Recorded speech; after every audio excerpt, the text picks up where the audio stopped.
नमस्कार विद्यार्थी मित्रांनो, चिटणीसाची कार्यपद्धती इयत्ता 11वी कॉमर्स.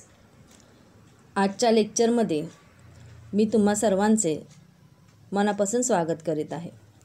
विद्यार्थी मित्रांनो, SP या विषयाच्या आपण दुसरे प्रकरण संयुक्त भांडवली संस्था यातील सर्व मुद्दे पूर्ण केलेले आहेत.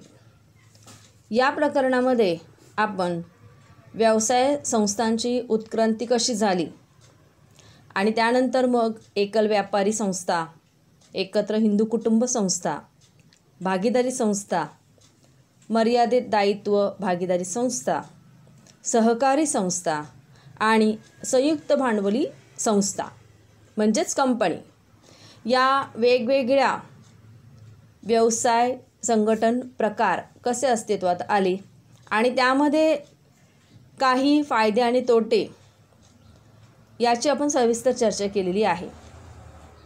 संयुक्त भांडवली संस्था या प्रकरणामध्ये मुख्यत्वे करून कंपनी म्हणजे काय, कंपनीची अर्थ व्याख्या आणि कंपनीचे विविध वैशिष्ट्ये यांचा आपण अभ्यास केला आहे.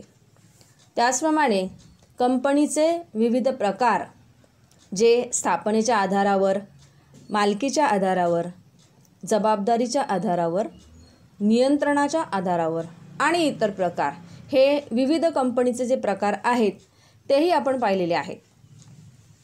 आज आपण या प्रकरणाचा स्वाध्याय काय आहे तो पाहणार आहोत. त्यामध्ये विशेष करून खाजगी कंपनी आणि सार्वजनिक कंपनी याचा आपण तुलनात्मक अभ्यास करणार आहोत. हा जो अभ्यास आहे खाजगी कंपनी आणि सार्वजनिक कंपनी हा तुम्हाला फार महत्त्वाचा आहे. तो तुम्हाला इतर विषयांसाठी सुद्धा फायदेशीर ठरणार आहे, जसं की वाणिज्य संघटन व व्यवस्थापन आणि काही प्रमाणामध्ये अकाउंटन्सी आणि इकॉनॉमिक्स. त्यामुळे हा फरक आपण आज पाहणार आहोत. आता खाजगी कंपनी आणि सार्वजनिक कंपनी हा जो कंपनी प्रकार आहे त्याचं तुलना आपण वेगवेगळ्या मुद्द्यांच्या आधारावर करणार आहोत. तर पहिलं आहे व्याख्या. आता खाजगी कंपनी म्हणजे कोणती कंपनी, तर अशी कंपनी की जिच्या नियमावलीनुसार कंपनीचे भाग असल्यास त्याच्या हस्तांतरावर निर्बंध असतात आणि तिची सभासद संख्या 200 पर्यंत मर्यादित असते. आता सार्वजनिक कंपनी म्हणजे काय, तर सार्वजनिक कंपनी म्हणजे जी कंपनी जी खाजगी नाही अशी कंपनी. पहा, आता खाजगी कंपनीला खाजगी असं का म्हणलेलं आहे, कारण त्या कंपनीचे जे नियमावली असतात, नियमावली म्हणजे काय, तर अंतर्गत व्यवस्थापन जे कंपनीचं चालतं ते कशा प्रकारे चाललं पाहिजे याबाबत कंपनीने केलेले नियम. तर या नियमावलीमध्ये कंपनीचे भाग जे एका भागधारकाकडून दुसऱ्या भागधारकाकडे सहज हस्तांतरित होऊ शकतात त्याच्यावरती बंधनं घातलेली असतात. निर्बंध म्हणजे काय, बंधन घालणे. म्हणजे खाजगी कंपनीतला भागधारक स्वतःच्या मनाने हवं तेव्हा आपले भाग दुसऱ्याला विकू शकत नाही किंवा बक्षीस म्हणून तो इतर कोणालाही देऊ शकत नाही. त्याला संचालक मंडळाची परवानगी घ्यावी लागते. तर अशा कंपनीला खाजगी कंपनी म्हणतात. आणि खाजगी कंपनीमध्ये जास्तीची म्हणजे जास्तीत जास्त सभासद संख्या कितीपर्यंत मर्यादित ठेवलेली आहे, तर 200. आणि सार्वजनिक कंपनी म्हणजे अशी कंपनी की जी खाजगी नाही, तिला सार्वजनिक कंपनी असे म्हणतात. आणि तुम्हाला तर माहीत आहे सार्वजनिक कंपनीमध्ये जास्तीत जास्त सभासद संख्येवर कोणतीही मर्यादा नाही. ठीक आहे, तर हा पहिला मुद्दा आहे. त्यानंतर दुसरा मुद्दा आहे सभासद संख्या. आता खाजगी कंपनीमध्ये किमान 2 सभासद हे असले पाहिजेत कंपनीची सुरुवात करण्यासाठी, स्थापना करण्यासाठी. आणि कमाल संख्या म्हणजे किती सांगितली आहे, 200 सभासद संख्या. ठीक आहे. आता सार्वजनिक कंपनीमध्ये पहा, तर कमीत कमी 7 व्यक्ती एकत्र आल्या पाहिजेत सभासद म्हणून आणि जास्तीच्या संख्येवरती कोणतीही मर्यादा घातलेली नाही, म्हणून त्याला अमर्याद सभासद संख्या असे म्हणले आहे. त्यानंतर पुढे तिसरा मुद्दा आहे संचालक संख्या. खाजगी कंपनीसाठी कमीत कमी 2 संचालक असले पाहिजे. म्हणजे संचालकांची संख्या आहे, संचालक मंडळ जे असतं तर ते कमीत कमी 2 संचालक तरी त्यामध्ये समाविष्ट असले पाहिजेत. आणि सार्वजनिक कंपनीमध्ये कमीत कमी 3 संचालक आवश्यक आहे. तर लक्षात ठेवा, खाजगी कंपनीमध्ये कमीत कमी सभासद संख्यासुद्धा 2 आहे आणि इथे संचालकांची संख्यासुद्धा 2च आहे. आणि सार्वजनिक कंपनीमध्ये कमीत कमी सभासद संख्या ही कशी आहे, 3 आहे. त्यानंतर पुढचा मुद्दा पहा, भागांचे हस्तांतर. आता खाजगी कंपनीमध्ये कंपनीचे भाग मुक्तपणे हस्तांतर करता येत नाहीत.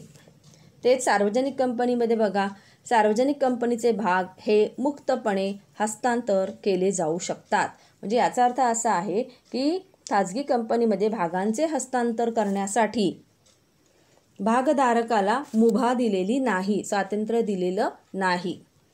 परंतु सार्वजनिक कंपनीमध्ये मात्र भागधारक कधीही आपल्या भागांचे हस्तांतरण करू शकतो, आपले भाग तो इतराला कधीही विकू शकतो.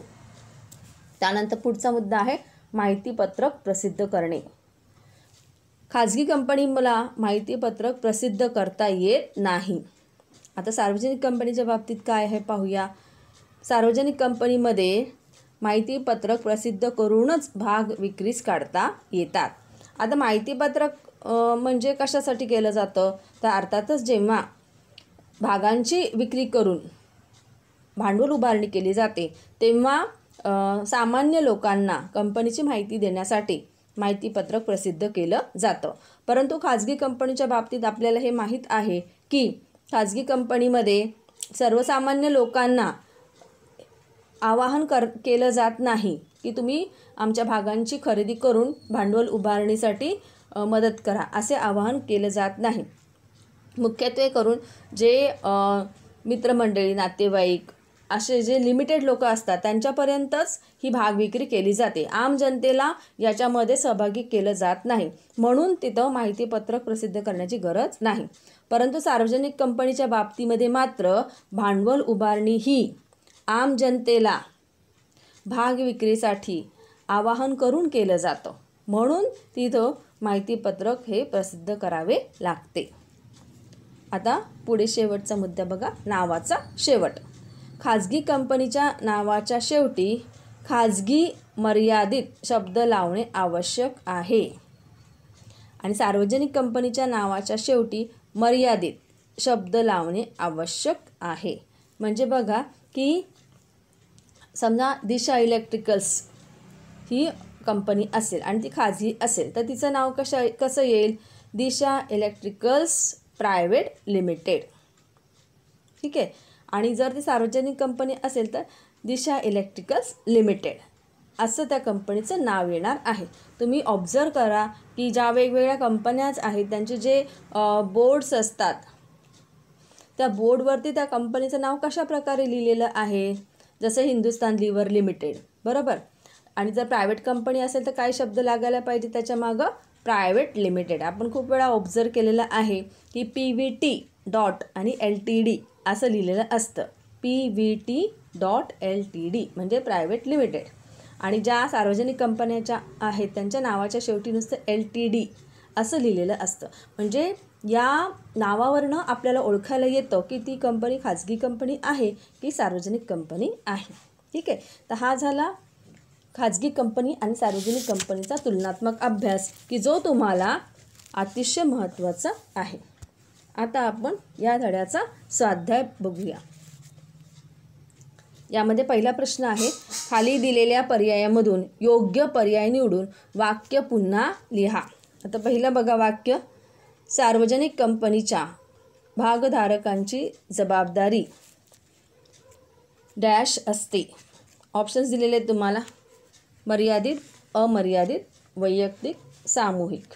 ठीक आहे. आता सार्वजनिक कंपनीचे जे भागधारक आहेत त्यांची जबाबदारी कशी असते तर मर्यादित असते. ती मर्यादित स्वरूपाची असते. म्हणजे त्यांनी जेवढे भाग खरेदी केलेले आहेत तेवढ्याच भागांची रक्कम त्यांनी कंपनीला द्यायची असते. त्याहून जास्त रक्कम या भागधारकांनी कंपनीला देणं लागत नाही.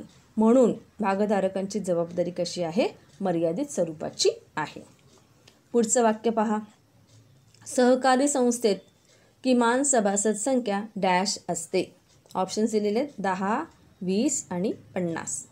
मला माहिती आहे तुम्हाला आठवत असेल, सहकारी संस्थेत किमान सभासद संख्या ही किती असते? 10 असते. म्हणजे कमीत कमी 10 लोक हे सहकारी संस्थेची स्थापना करण्यासाठी एकत्र आले पाहिजेत.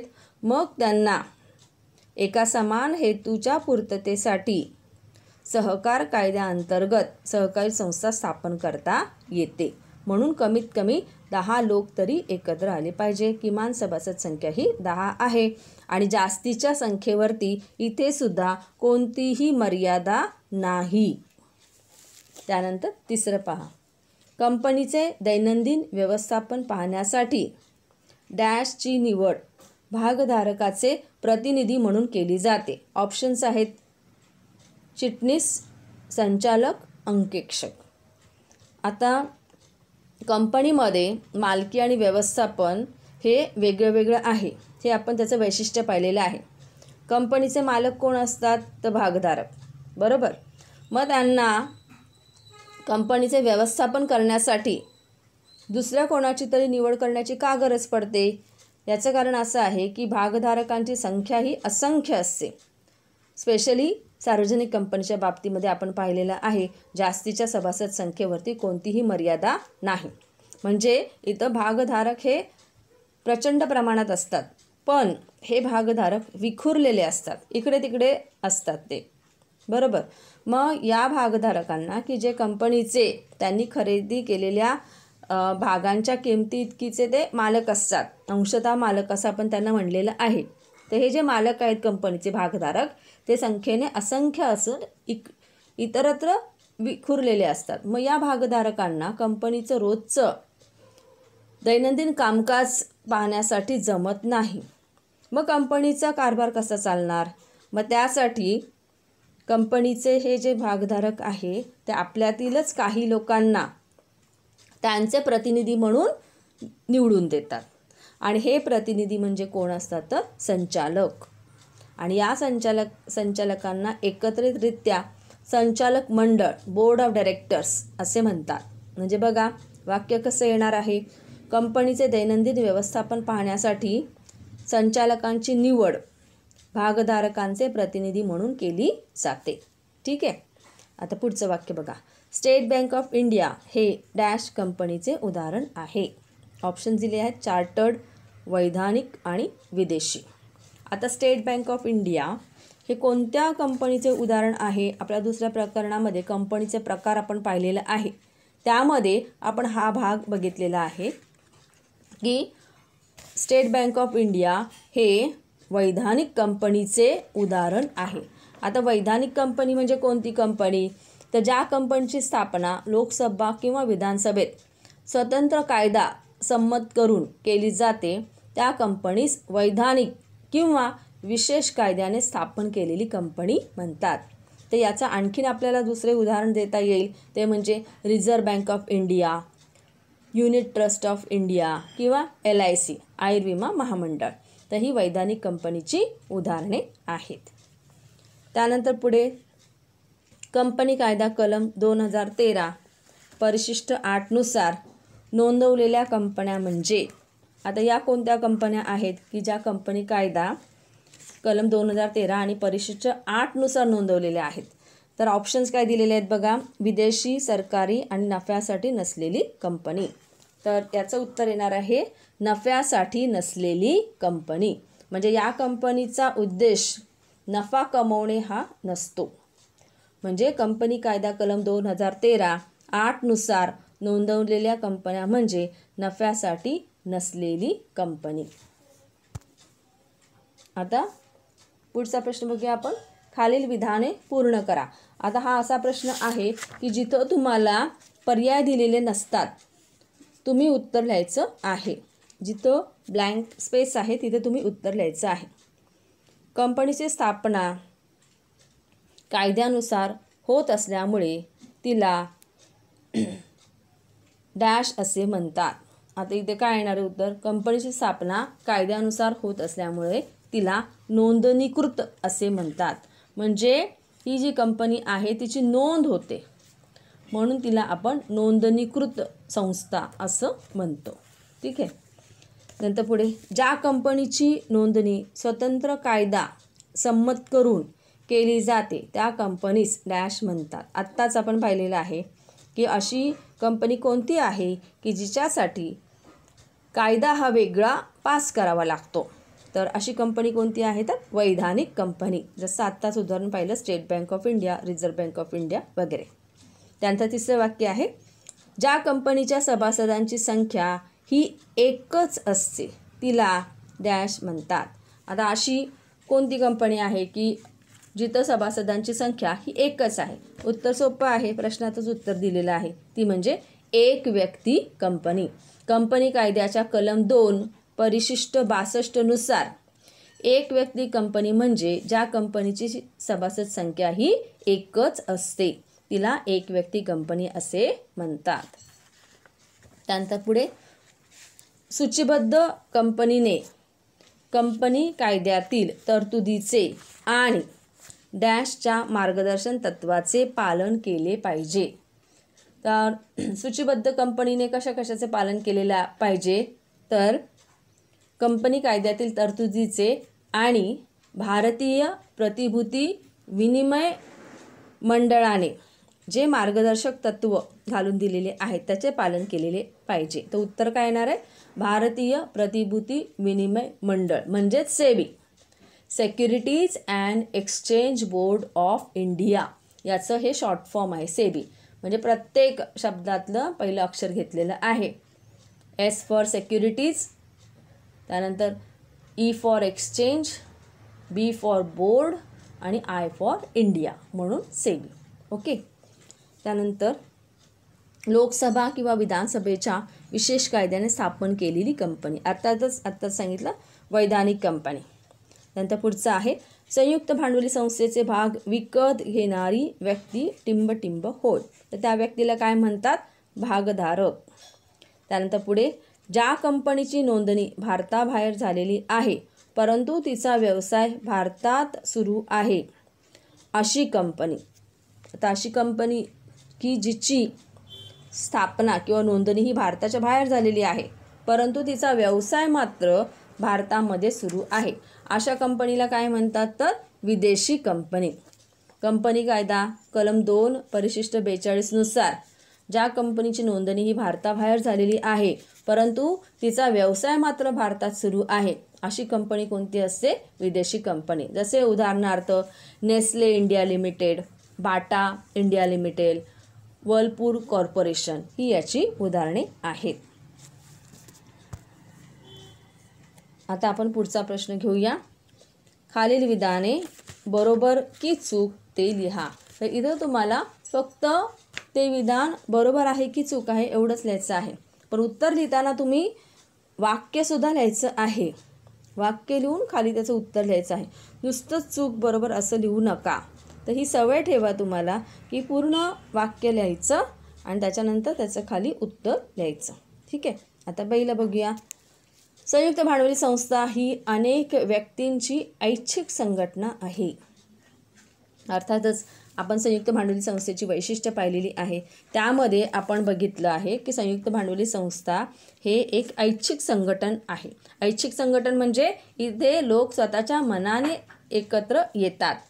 ठीक आहे. त्यांची इच्छा असते म्हणून ते एकत्र येतात आणि तिथे सभासदत्व हे सर्व जाती धर्माच्या लोकांसाठी खुले आहे आणि कोणतीही व्यक्ती सभासदत्व घेऊ शकते, सभासद होऊ शकते आणि त्याचबरोबर ते सभासदत्व सोडून सुद्धा जाऊ शकते. कोणत्याही प्रकारची सक्ती येथे केली जात नाही म्हणून त्याला ऐच्छिक संघटन प्रकार असे म्हणलेले आहे. म्हणून विधान बरोबर आहे. त्यानंतर पुढे, कंपनी हा व्यवसाय संघटनेचा औपचारिक प्रकार आहे. औपचारिक प्रकार म्हणजे काय? तर कंपनीची स्थापना करण्यासाठी रीतसर त्याची नोंदणी करावी लागते. कंपनी कायदा 2013 नुसार कंपनीची स्थापना करण्यासाठी त्याची नोंदणी ही अनिवार्य आहे, सक्तीची आहे. म्हणून तिला औपचारिक प्रकार असे म्हणलेले आहे. तर हेही विधान बरोबर आहे. त्यानंतर पुढे कंपनीची नोंदणी करणे सक्तीचे आहे. अर्थातच कंपनीची नोंदणी जर नाही केली तर जी व्यक्ती किंवा जो व्यक्तींचा समूह तो व्यवसाय करत असेल तो बेकायदेशीर समजला जातो. म्हणून कंपनीची नोंदणी करणं, कंपनी कायदा 2013 नुसार नोंदणी करणं हे सक्तीचं आहे, अनिवार्य आहे. म्हणून हेही विधान बरोबर आहे. त्यानंतर पुढे संयुक्त भांडवली संस्था ही नैसर्गिक व्यक्ती आहे. तर आपण वैशिष्ट्यांमध्ये पाहिलेलं आहे की संयुक्त भांडवली संस्था ही एक कृत्रिम व्यक्ती आहे. कृत्रिम व्यक्ती असे का म्हणलेलं आहे? कारण संयुक्त भांडवली संस्थेची निर्मिती ही कायद्याने झालेली आहे. कायद्याने तिला स्वतंत्र अस्तित्व प्राप्त करून दिलेलं आहे. म्हणून संयुक्त भांडवली संस्था ही एक कृत्रिम व्यक्ती आहे. कारण या संयुक्त भांडवली संस्थेला कायद्याच्या दृष्टीने जरी ती कृत्रिम व्यक्ती तिला स्वतंत्र अस्तित्व असलं तरी तिला नैसर्गिक मानवाप्रमाणे बाह्यांग नसतात. जसं आपल्याला नाक, कान, डोळे आहेत, हात आहेत, आपण आपले व्यवहार स्वतः पूर्ण करू शकतो. जरी संयुक्त भांडवली संस्थेला कायद्याचं अस्तित्व असेल तरीसुद्धा तिला आपल्याप्रमाणे ही कामे करता येत नाही. म्हणून ती एक नैसर्गिक व्यक्ती आहे असे जे इथे म्हणलेले आहे ते विधान कसे आहे? चूक आहे. तर संयुक्त भांडवली संस्था ही एक कृत्रिम व्यक्ती आहे, कायद्याने निर्माण केलेली संस्था आहे. ठीक आहे. त्यानंतर पुढे संयुक्त भांडवली संस्थेचे स्वतःचे कायदेशीर अस्तित्व नाही. तर हे विधानही चूक आहे. कारण संयुक्त भांडवली संस्थेला स्वतंत्र अस्तित्व कायद्यामुळे प्राप्त झालेले आहे. 30 सभासदांपासून ही वेगळी आहे. संयुक्त भांडवली संस्था स्वतःच्या नावाने मालमत्ता खरेदी करू शकते, बँक अकाउंट ओपन करू शकते, त्यानंतर कर्मचाऱ्यांची नियुक्ती करू शकते. संयुक्त भांडवलीचं जे अस्तित्व आहे ते एखाद्या भागधारकाचा मृत्यू झाला असेल, भागधारक जर दिवाळखोर झाला असेल तर त्याच्यामुळे संयुक्त भांडवली संस्थेचा व्यवहार हा बंद होत नाही. म्हणून ही जी संस्था आहे संयुक्त भांडवली संस्था ही भागधारकांपासून वेगळी आहे, स्वतंत्र आहे.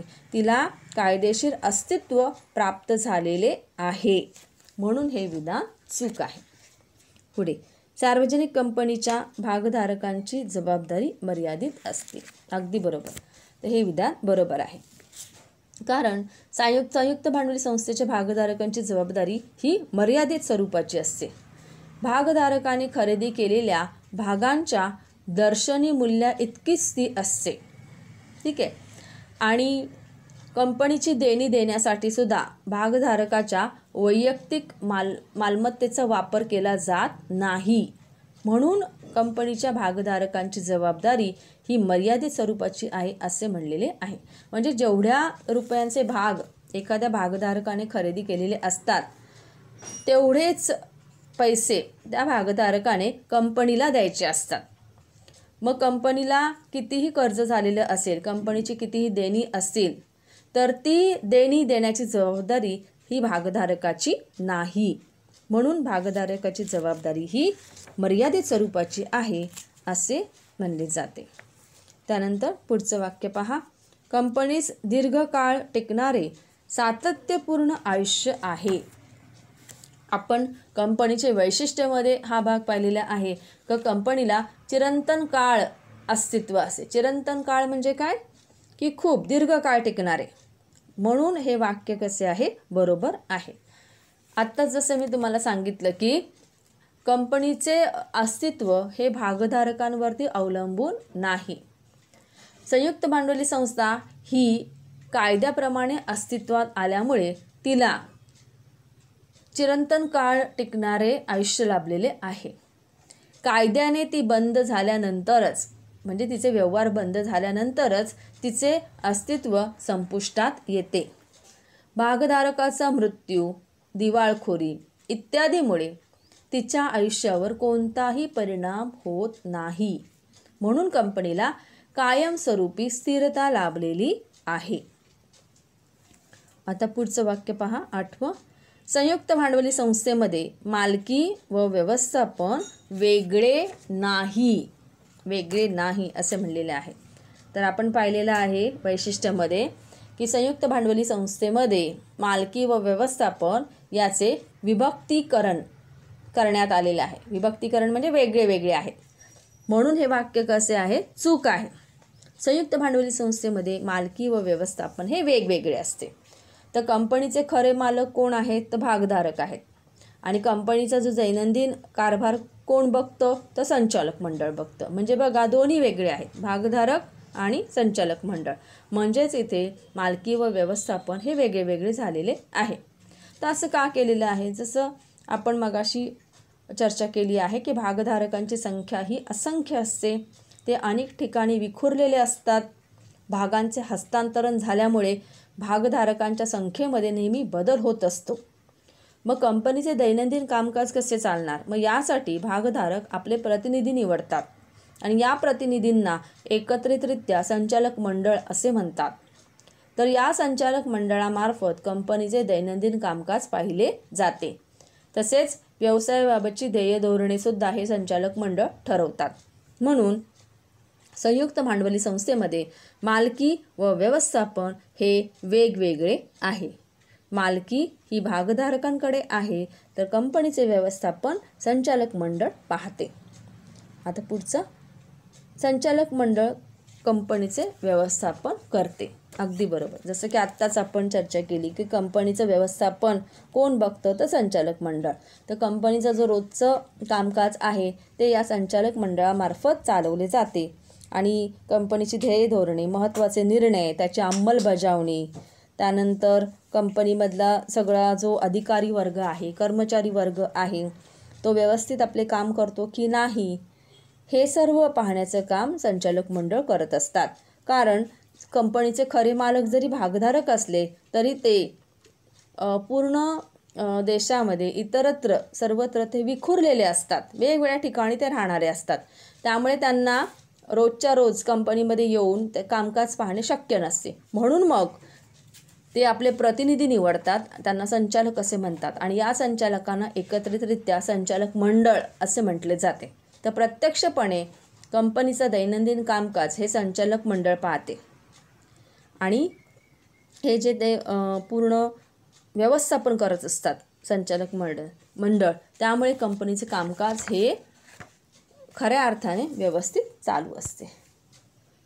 तर विद्यार्थी मित्रांनो, आज आपण संयुक्त भांडवली संस्था या धड्याचा तुलनात्मक अभ्यासामध्ये खाजगी कंपनी आणि सार्वजनिक कंपनी हे पाहिलेलं आहे. त्याचप्रमाणे जे बहुपर्यायी प्रश्न आहेत MCQ टाईप ते सुद्धा पाहिलेले आहेत. तुम्ही या सर्व स्वाध्यायाचा पुन्हा पुन्हा ते वाचा, पहा, म्हणजे तुम्हाला ते चांगले लक्षात राहतील आणि तुम्हाला त्याचा उपयोग परीक्षेमध्ये होईल. ठीक आहे, तर आपण पुढच्या लेक्चरमध्ये नवीन प्रकरणासह सुरुवात करूया. तोपर्यंत स्वस्थ राहा, आनंदी राहा आणि जर काही तुम्हाला शंका असेल तर तुम्ही ते मला लगेच विचारू शकता. तोपर्यंत थँक्यू अँड टेक केअर.